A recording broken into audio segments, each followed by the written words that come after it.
Hello दोस्तों, मैं बलविंदर सिंह आपके सामने कुंडली से संबंधित कुछ सूत्रों के बारे में लेके चर्चा करूंगा और आपको 5 ऐसे सूत्र बताऊंगा जो आपके जीवन में बहुत उपयोगी सिद्ध होंगे।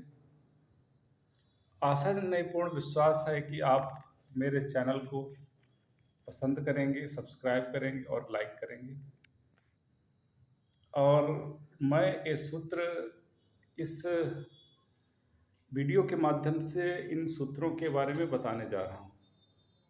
तो पहला सूत्र है कि सूर्य राहु अथवा सूर्य राहु शनि अथवा सूर्य शनि का प्रभाव द्वितीय भाव या उसके स्वामी पर पड़े तो मनुष्य अपने कुटुंब से पृथक हो जाता है, यानी उसका परिवार उससे अलग हो जाता है, वह परिवार से अलग हो जाता है।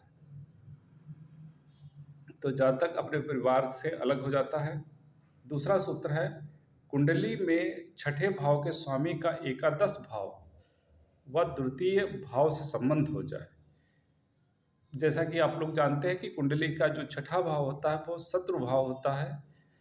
से अगर उसका स्वामी एकादश भाव जिसे लाभ भाव कहते हैं उससे संबंध हो जाए तो व्यक्ति सदैव ऋणी रहता है। तीसरा सूत्र है यदि सूर्य व चंद्रमा कुंडली में किसी भी भाव में एक साथ बैठे हों, एकत्र हों, तो दरिद्र योग होता है। इस दरिद्र योग होने से व्यक्ति जीवन भर निर्धन रहता है। जीवन भर निर्धन रहने से उसमें आर्थिक परेशानी का सामना करना पड़ता है उसे।